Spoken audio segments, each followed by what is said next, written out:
Good afternoon, YouTubers. It's me, Johnny. I'm in Chile right now. It's really cold today. It's mostly overcast today. When I went outside for my daily walk, got a few raindrops, but other than that, it's been pretty dry and pretty chilly. I think it's getting up to like maybe almost 70. For people who think the highlands of Guatemala are really hot, it's not. It's mostly pretty chilly. In fact, I think it's going to be chilly the next few months. Like once we get past January, February, it starts to warm back up a little bit. Anyhow, I was watching a few videos today about all the crime in the United States. So this video is about the rising crime in the United States and homelessness. And this too is true of Europe, or Western Europe at least, from what I've seen. My comment about all that is crime seems to be rising. An acquaintance of mine made a video. His car was broken into, really for no reason other than just to go through the car to see if there's any valuables in it. Anyways, I make this video because he moved from kind of a wealthy area into like a house into an apartment building for reasons having to do with security. But anyways, in the previous video, he's pointing out how there's a lot of cameras all over these big cities in the U.S., actually in these towers and stuff, and on the streets. So you can actually, like if you commit a crime, it's very likely law enforcement will get a picture of you, your license plate, all that stuff. So you can't really get away with too much in the U.S. Now, this video isn't about criminal delinquents getting away with crime, but what it is about is recently in a lot of the big cities, even including Phoenix, where I just came from about a month ago, I have relatives in like the Twin Cities, Phoenix, Seattle, Baltimore. All those places have just a crap ton of crime right now. And I think it's actually going up. Now, in the neighborhood where my relative lives in Phoenix, my parents, what people are doing there is they're robbing the underside of the car where that, I forget what it is. It's some kind of, I think it's a catalytic converter that's, I forget what it's made out of. I think it's not titanium, not platinum. Yeah, platinum. At least they used to be made out of platinum. And so people rob them. I don't know much about how that works. I presume they get a couple $100s for it. I really don't know. But I think they cost thousands to replace. They're really easy to steal. And now people are now stealing them. People are now breaking windshields to get into your car. Like an acquaintance of mine told me, they're even breaking your window even when you leave your cars unlocked. Now, when I was really young in Baltimore, that's why I used to leave my car unlocked, because they would bust your window to steal your stereo and stuff. Even when you do leave your car unlocked, they'll still do it just to be jerks. I presume. I don't know. Maybe they just are that dumb. Anyways, this video I was watching was talking about how slowly as the, how do I put it?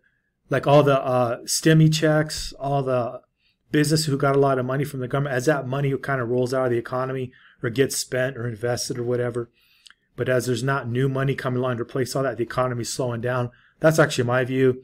There's going to be more homelessness, at least in the U.S. and Europe, I would say, because now there's more and more states mandate, well, not mandating, but making it so you can now kick out tenants who haven't paid their rent.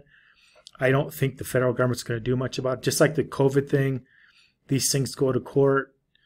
So now we'll see what happens. But so far, you can't mandate people getting vaccines, just so far right now. And it's the same with evicting people. Maybe there's a law in the U.S. you can't, but these states are going against that and saying, yeah, you can evict these people, and they're evicting people. Now, I don't see the federal government stepping in and stopping all of this. In fact, I see the federal government doing a lot of stupid rules and laws, and then the states overruling it. And then the Fed's not going in and doing anything about it because it's just politics right now. Anyways, this video is about, like, what I see is kind of, I hate to call it depression, but kind of like there's going to be like 20% of the people in the future can be doing really well, 20 to 40% of the people can be really bad, like we're into depression. And we might even get guaranteed income, like some people are talking about. I'm not for it. I'm generally speaking against it, but I think it'll be what first world countries will do to pay off the lower classes, not to rob and murder them and steal from them. Like my friend, he just made this video. He's a Democrat. He's been doing concealed carry for a long time. I know lots of women that do, well, I know of women who do concealed carry, men and women, but like people you wouldn't think, more and more people are carrying now. They're getting the permits. I'm speaking of North America right now. And that's becoming more and more popular despite the politics of people not being able to carry. That's changing in more and more countries, or pardon me, states in the United States. Also, too, more and more states are going to make it easier for you to defend yourself. I know people, if you're going to disagree with me, but from what I can see coming down the road, they're either going to change the law or they're not going to enforce the law. Where I grew up in Baltimore, if you shot someone outside your home, you go to jail, and that's still pretty much the case in most states. They'd have to come in before you could shoot them. Well, you're going to see more and more states where someone's messing with your car, you can shoot them outside and they won't be protected. We're getting a larger and larger underclass in the U.S. and Europe. Now, I don't see carrying handguns in Europe being a thing, but at least in North America and the United States, possibly Canada, you're going to be allowed to protect your property more and more. That's not the case now, but I see that changing in the future. I also see a lot of good things in the Americas just in general. But I also see in general there's more and more crime. Crime is rising up in the Americas. But in general, I see things pretty positive. But for people who are being productive with their lives, people who are not being productive, you're going to have to be careful around bad neighborhoods, live in nicer neighborhoods. And where I live, you can, well, if you're a resident, you can carry guns. That's all I'll really say. Most of Latin America makes it difficult. Not all, just most. In general, Central America, it's way easier to carry guns legally. Mexico, you can have long guns. Under certain circumstances, you can have short guns, but you got to get permits. And you got to go to Mexico City, generally speaking, to buy these things if you do everything legally. I want to talk about Chile, but even in a place like Chile, it's been going really far to the left now. They're starting to get more and more nationalists running. The same thing happened in Brazil. The same thing's happening in the Philippines. I spent so much time in the Philippines. Philippines before, most Filipinos who are really young now, they don't remember the Marcos years. So Marcos' son, it looks to be, could be coming back to power. I don't have any political opinions on that. I don't really care. I'm going to say something unpopular with some people. The Marcos the Marcos legacy in certain parts of the Philippines is alive and well and kicking. The family's still very popular. Their family still has a lot of power, believe it or not. You can come across some of the elites of the Philippines, even in Guatemala, if you know where to look. I won't say too much more about that, but don't be surprised if you're in your local law office, you'll be rubbing shoulders with people like that. It should not really surprise you. But anyways, from what I've seen, the politics are changing. There's countries going to the left, countries going to the right. And as these countries go to the left, as crime rises up, it creates a backlash. So then they elect more populists and things like that. And I suspect you're going to see more and more of a rise of the death squads. I mean, they never really left in the Americas. Like, there's a right in Colombia, and then there's the left-wing groups. And it's the same here in Central America. They never really went away. But you're going to see more and more of those trends. So it's going to be interesting how this unfolds. I see us going into kind of a weird depression, like not like normal, like more of an inflationary recession, and more handouts in Western countries to buy off the lower classes to try to keep crime and violent crime lower. I don't know that it'll work too well, but we'll have to see what happens. I see increasing penalties for criminals, at least in the United States and possibly Canada. Now, I could be wrong in the sense that maybe in California you won't, but in certain states you will see it, even in places like Georgia. And I see a backlash coming in like places like Washington State, Oregon, California. I don't know what it'll amount to.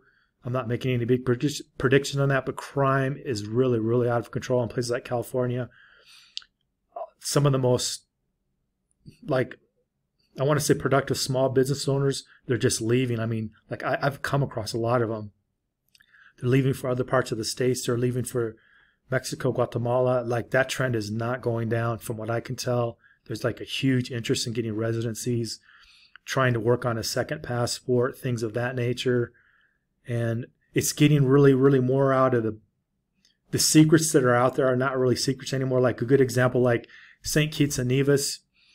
It's considered like a high cost area, but actually You can rent apartments there for $500 a month. You can spend $300, $400, $500 on food, and you can get in at $1,000. Now that's not probably a great secret to my viewers, but stuff like that is getting out into the zeitgeist. People are start learning. Even in some of these Caribbean countries, crime isn't so bad, and you can live there for $1,200, $1,500 a month. Maybe not easy, but if you're a single person, I want to just make a point. I'm always speaking from a single person, so like I am not really talking about a family. I'm just talking about a single person going for a safe neighborhood. The starting point is $500 for a really, really small apartment. That's all I'm saying.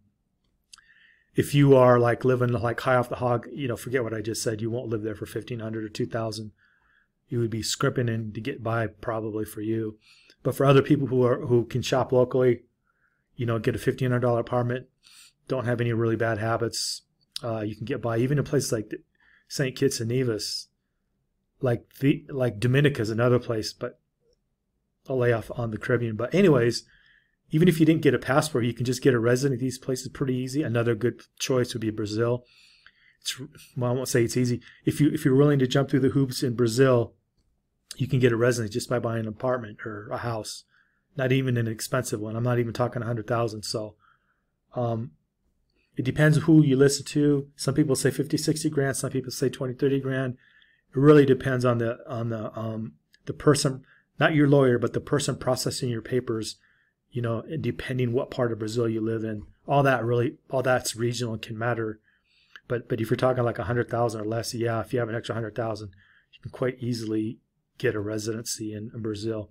If you get married, if you have kids there, that's another easy way. You can get education visas there pretty easy. It's bureaucratic. Let me just point out, when I say easy, I mean it's bureaucratic though. You'll have to wait. But I mean, if you do everything properly and file the right papers and all that kind of jazz, it happens all in time. It just takes a little time. So what I'm trying to get at is, as these events in Western Europe, United States get bad, I mean homelessness, petty crime, like say in the United States, violent crime, in Canada and violent crime, you'll see maybe backlashes. You'll see the same thing in Latin America. I don't see a lot of crime coming up in Asian countries because Asia is so different. It just depends where you live. But as people get tired of that, as they get tired of voting for different governments to solve all these problems, they're just going to move. So I just see that kind of trend accelerating. And if you have skills and talent and capital, you can go almost anywhere in the world now and make pretty good. You can go almost anywhere in the world now and make 15 to 20 bucks an hour as an employee. Now, I don't mean working for a local company. I just mean if you're willing to hustle, get clients, use PayPal or whatever. Like, I'm not even saying PayPal is the best way to get money or dollars, but almost any in the world now in a first world country can earn money or has skills and talents where they can earn money and make enough to get by, save some money, and live in a low-cost area. And with PayPal and these other payment processors, like there's things like Skrill and other things, I've never used them. Even things like that, you can get money. Now, there's actually PayPal. There's payment processors in Latin America and Asia no one's ever heard of. I won't comment on them. But if you get down here, you get ensconced, you will learn about these ways. And they're in some cases more discreet than even PayPal, and they're not going to be shut off and things like that. So where there's a big problem, there's always a solution, and there's always entrepreneurs and business people creating solutions for people. I see that like right now, it's amazing all the people going into Brazil. Like, it's in my mind, so I've been studying it a lot. Like, from the Africans moving to Brazil, to Eastern Europeans moving to Brazil, to North Americans moving to Brazil, to Europeans moving to Brazil. And I could say the same thing. All those same people, with the exception of maybe Africans, are going to like Mexico, Brazil. Yeah, those would be the big destinations I see. I mean, also too, Colombia. Colombia is still kind of popular. The thing about Colombia is crime's kind of ticking up.